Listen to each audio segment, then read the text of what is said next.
I'm Marty Stouffer. Many of us identify with wild creatures. We think of them as free, independent of man, and able to take care of themselves. After all, that's what they've been doing for thousands of years. Through all that time, wild animals kept each other in check. When an animal increased in number, so would its predators. Natural cycles of disease and climate also helped maintain a balance. Fewer and fewer creatures now live in a world unaffected by man. Habitat, fractured by fences and highways, is being swallowed daily by suburbs and industry. In many regions, humans are the only remaining predators, and we're left with the job of managing wildlife.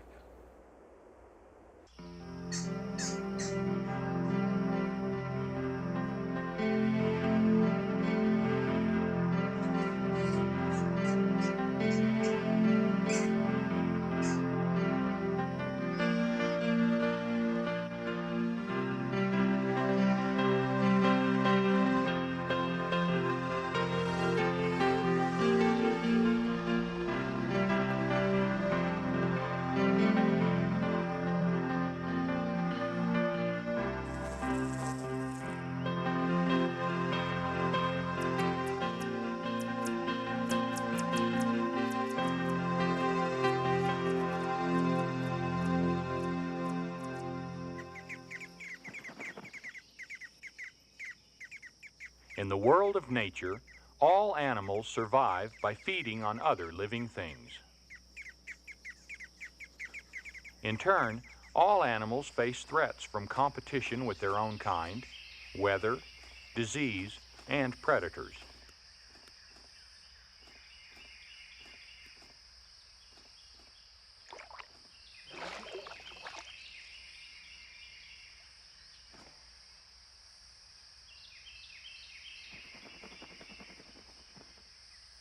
If none died, all animals would increase at an unbelievable rate. Nature is beautiful, but not always perfect. Even so, it remains beautifully balanced. Predators, by taking diseased, injured, and unfit animals, keep prey populations healthy.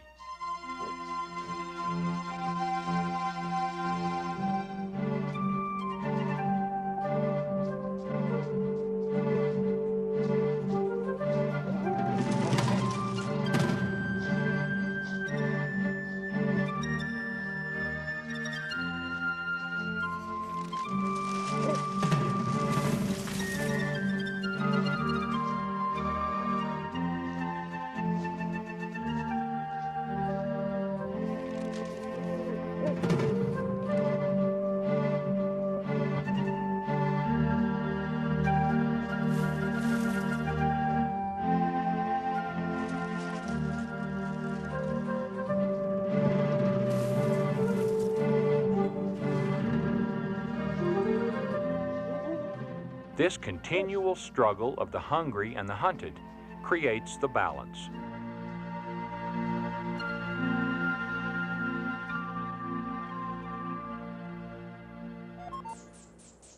Plants make sugar from sunlight and support herbivores, plant eaters like cottontails, which transform the plant energy into living flesh. Then a carnivore, a meat eater like the coyote, can use the energy. This energy pyramid exists because there are far more plants than herbivores and far more herbivores than carnivores.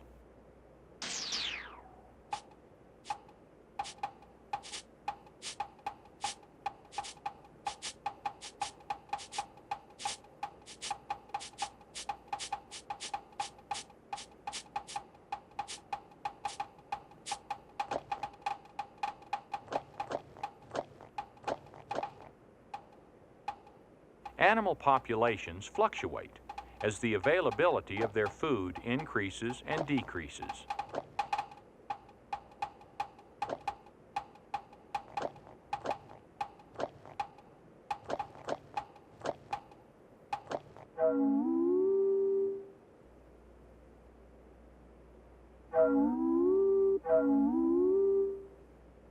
Each of these cycles takes about 10 years to complete.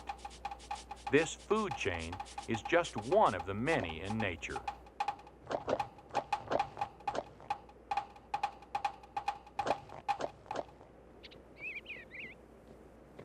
Larger species like deer also belong to food chains. Deer, of course, are herbivores. They eat plants and use the energy to build body tissue and to provide heat and motion.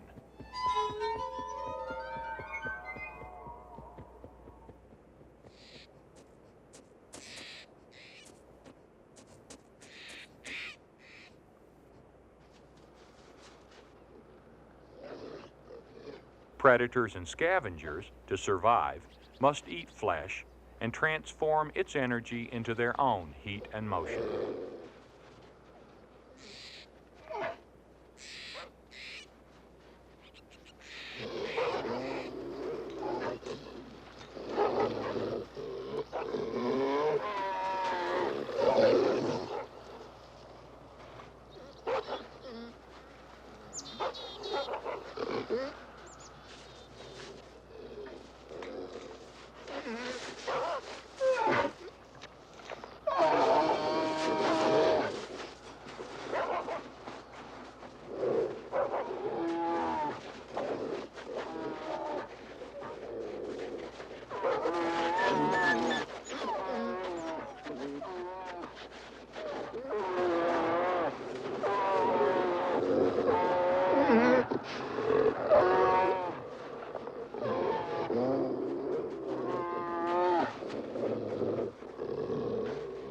The limits of a population are set by the environment in which it lives.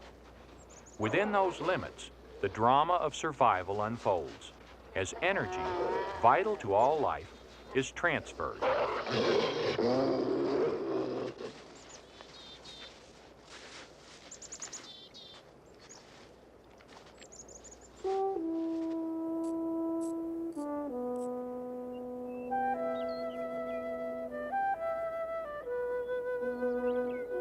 The contest for energy is not limited to wild creatures. It also includes man. The balance of nature was altered long ago when man entered the picture. He too had to hunt for food. He too had to compete. So man learned to kill the predators which threatened his food supply.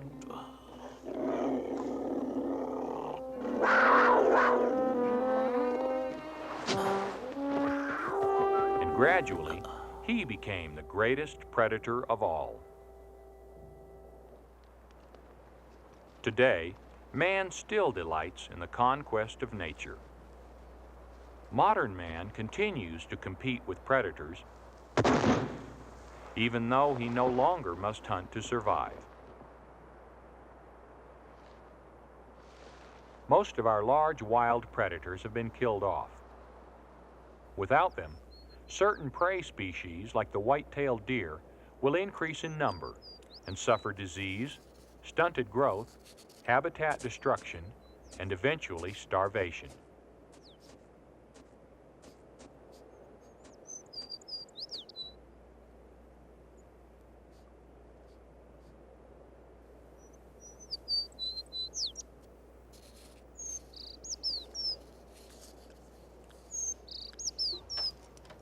Wildlife managers seek to avoid these natural controls. They are after a sustainable yield, which can only be achieved by keeping deer populations in check. But how many is too many? Biologists try to discover the number of deer per acre which specific habitats can sustain. Making use of current technology, they put radio transmitters on the deer. Then, with a radio receiver, they monitor deer movement and survival. Deer get much attention because they're popular game animals and because hunting, through licenses and taxes on equipment, supplies most management funds.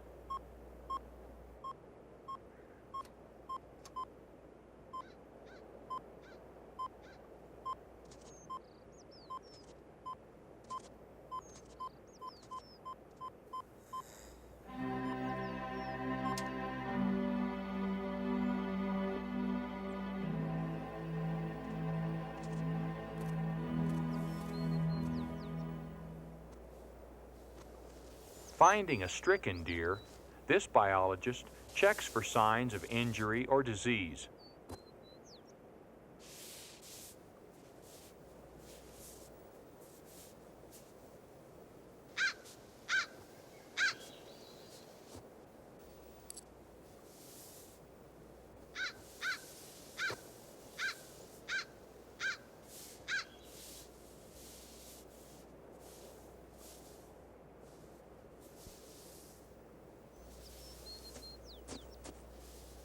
She'll take a bone marrow sample to confirm that the cause of death was malnutrition.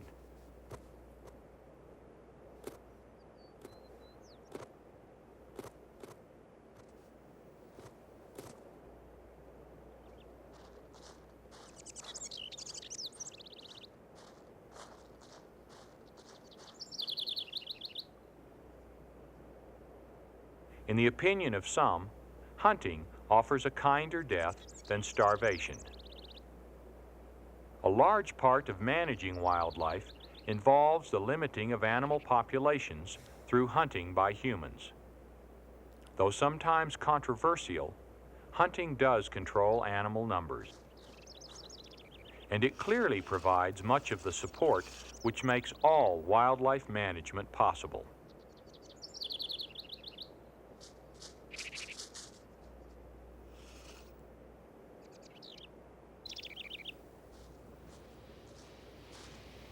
This method is based on the concept that game can be harvested as long as enough breeding stock remains to produce another crop of similar size the following year.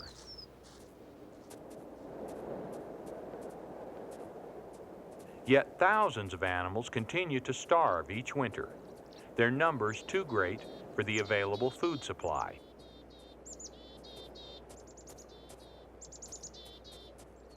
Another management technique is winter feeding.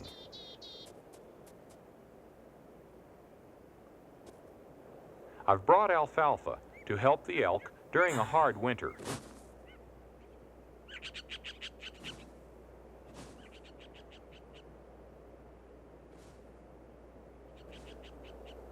Back up, Anna. Take a step back. It's a tough job, though enjoyable, with the right attitude.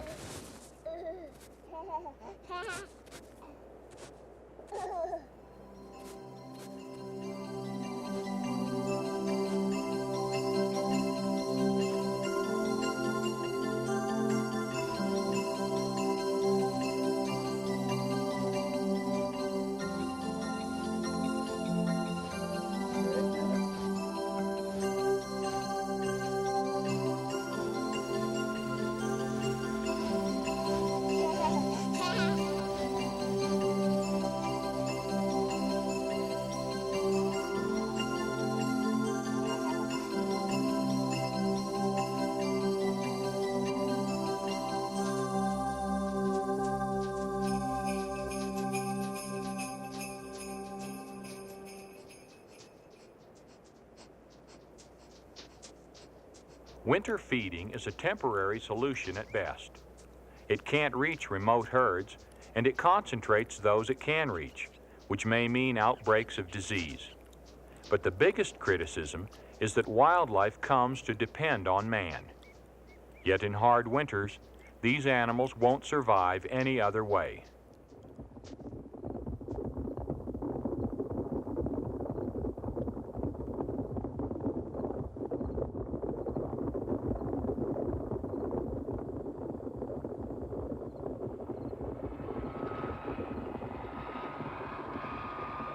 The human animal is the most dangerous of all species. It's the only one to destroy hundreds of other life forms and to pollute air and water.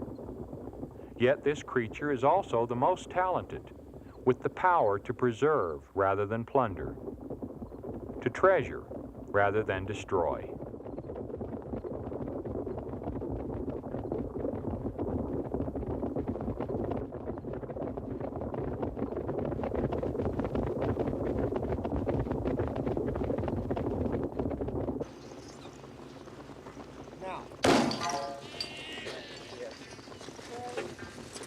The very technology that can be so harmful is used by today's managers to survey and transplant wildlife. Here's another management solution. Pronghorn are being moved from an area they've overpopulated to a new range. These pronghorn are part of a success story. Through transplant projects like this one, their once depleted numbers are now greatly expanded. Wildlife management is an ongoing and difficult process. Before any project like this can be successful, an animal's needs, habits, reproductive rate, and adaptability to man must be known. Saving an animal's life is costly and time-consuming. Great care is taken, like clipping their horns, to prevent travel injuries.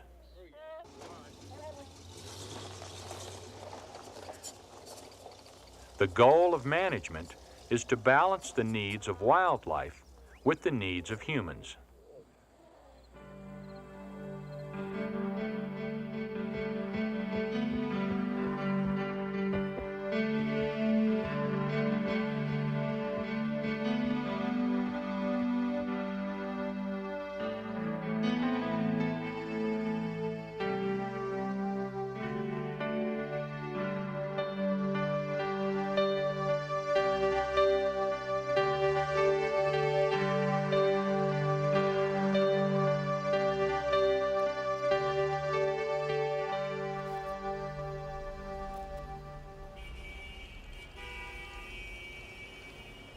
We too have expanded our range and spread out well beyond our cities.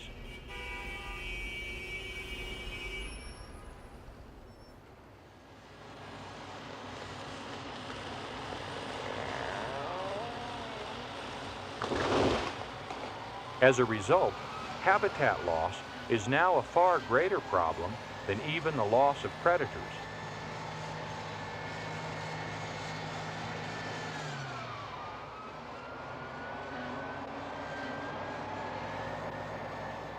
Industry, agriculture, and housing are claiming hundreds of millions of acres a year.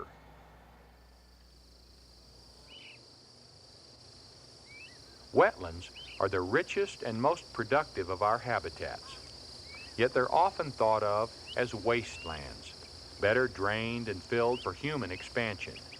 They're disappearing at an alarming rate.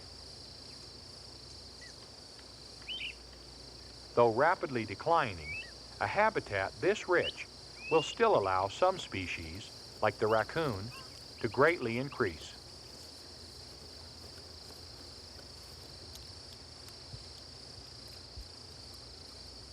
When food, shelter, and water are abundant, most offspring survive, which means overpopulation. Too many of a given species will deplete even a healthy habitat and threaten the food supply of other animals. Sometimes, There are more problems than our wildlife agencies can solve on their own, and in certain cases, private groups are permitted to help. These men have permission to trap over-plentiful raccoons in Florida.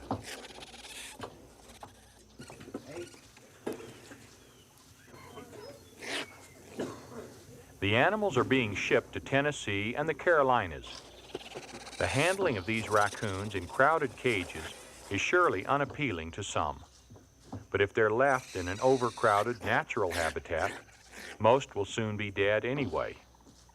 Once again, the solution to a problem situation is almost as controversial as the problem itself.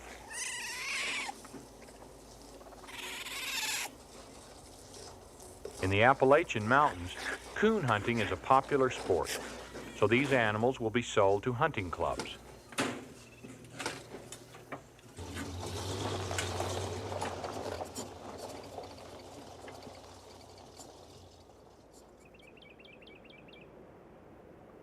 The less productive mountain habitat, along with coon hunters and their dogs, will keep raccoon numbers down.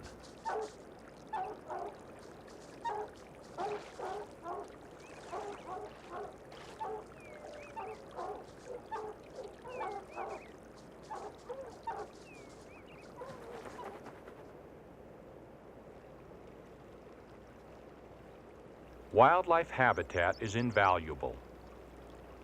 Its destruction has far-reaching effects. Regardless of views for or against hunting, all who care about the wild need to work together for habitat preservation.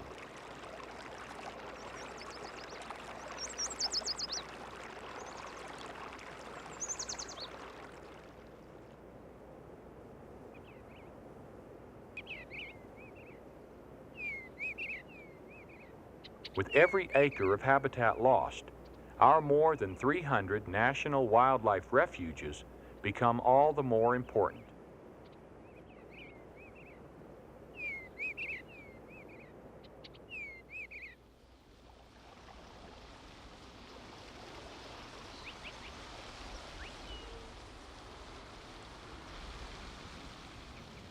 At Crescent Lake in Nebraska, bull snakes devour many waterfowl eggs. Because ducks are favorite game animals, they're some of our most managed wildlife.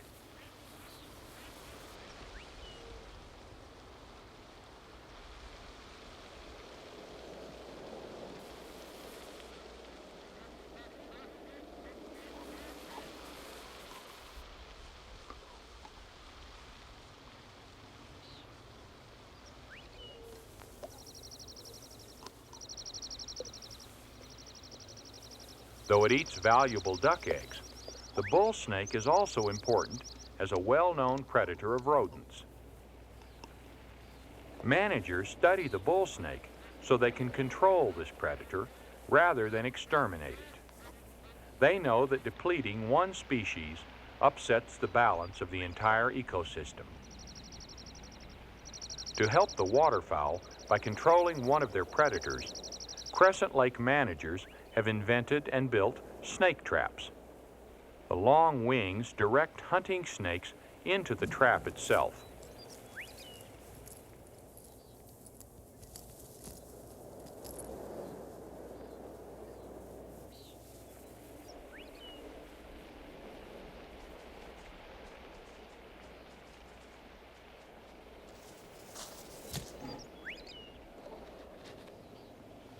The researchers use the latest in technological advances to learn about the snake's habits.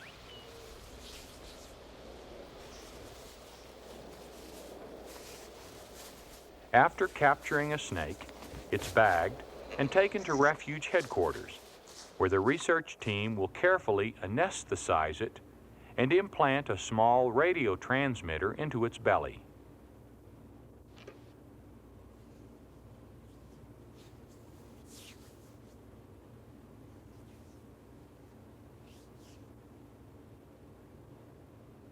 The transmitter is small enough to not alter the snake's behavior. After the procedure, the snake is then turned loose and followed to its hole by the radio signals.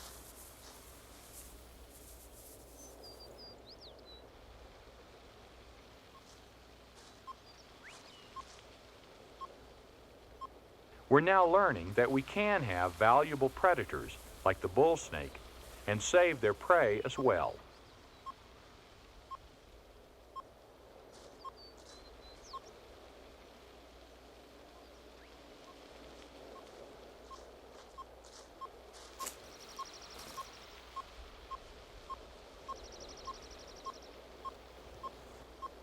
The hole is flagged for further study of the snake's habits. This elevated Canada goose nest was designed to protect it from snakes, raccoons, weasels, and others.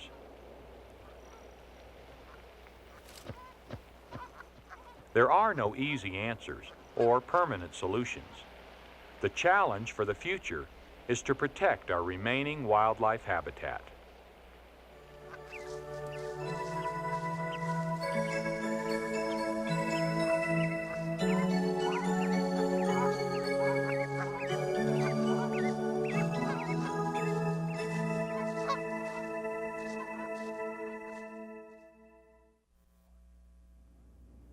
Arguments can cloud over the real problems and waste energy. Non-hunters condemn hunting. Industry attacks conservationists. Yet it's to everyone's benefit to preserve the natural world's beauty and diversity. Experts tell us that good environmental management is good business, that we don't have to pit nature against technology. Instead, we can use technology to create a healthy world for all creatures. It's a difficult but necessary work, the vital task of managing wildlife. I'm Marty Stouffer. Until next time, enjoy our wild America.